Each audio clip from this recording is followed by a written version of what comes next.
Good morning mga idol. Araw nga pala ng Martes ngayon. Ilang araw na lang. Wala naman tayong pasok. Mula 31, 1, 2. At least na ang pasok niya mga idol, Miyerkules. Araw ng Miyerkules. Pero yung iba mga idol, nasa bakasyon na. Kung simple naman tayo, hindi man tayo magbabakasyon, trabaho muna. Yung iba, baka sa magbakasyon, bakasyon sila. Pero tayo, mananatili tayo magtatrabaho. Dahil wala pa tayong pira pang babakasyon. Kailangan pa natin mag-ipon para makapagbakasyon. Baka mga next year pa mga idol. Gusto ko na magbakasyon sa probinsya ng tatay ko, mga nanay ko. Tagal na rin, ilang taon na rin nakauwi. Ilang taon na rin. Siyempre, iba talaga yung may pamilya na. Hindi na basta-basta makapagbakasyon kung saan mo gusto pumunta.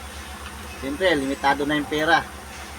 Hindi na tulad dati na pagka-bakasyon, ura-urada, nandun na. Pero sa ngayon, iba eh. Marami na tayong iniisip mga idol. Marami tayong pagbabadgetan sa mga kinikita natin araw-araw. Una-una lang sa pag-aaral ng mga anak. Pagkain, pambaon. Ganun talaga mga idol. Trabaho lang ito ng trabaho nito. Ipon ng ipon, wala man na iipon. Huwag na mag-ipon. Ipunin nila yung buti na renders. Baka maipon pa. Pero pag pera, malabo yun mga idol. Hindi mapag-ipon. Maraming bayad na mag-ipon. Hanggang ngayon, wala pa rin naiipon. Maraming bulbul naiipon. Kailangan din kayo sa amin mga idol, pang nagbabakasyon, kailangan talaga pera. Tulad sa amin, ilang kami magbabakasyon, 4, 2 anak ko, sa kami mag-asawa. Kailangan talaga ng budget. Tama sa'yo papunta doon, saka yung pabalik. Siyempre, kailangan naman pabalik. Hindi man pwede sasakyan pa ng mamili ka lang mga idol sa pagpunta sa amin sa Mindanao. Saka aeroplano, magkano aeroplano ngayon, mahal. Yung sa barko, ganun din, mahal din. Pagkain pa. Hindi man pwedeng hindi tayo kumain sa barko. Siyempre, yung pagkain sa barko, magkano lang yun. Ilan lang yung sa barko, isang sandok na kanin lang yun, saka kapiranggot na kanin ang libre.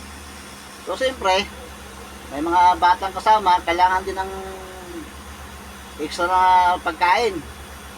Bago ka sumampa ng barko, kailangan may baon ka.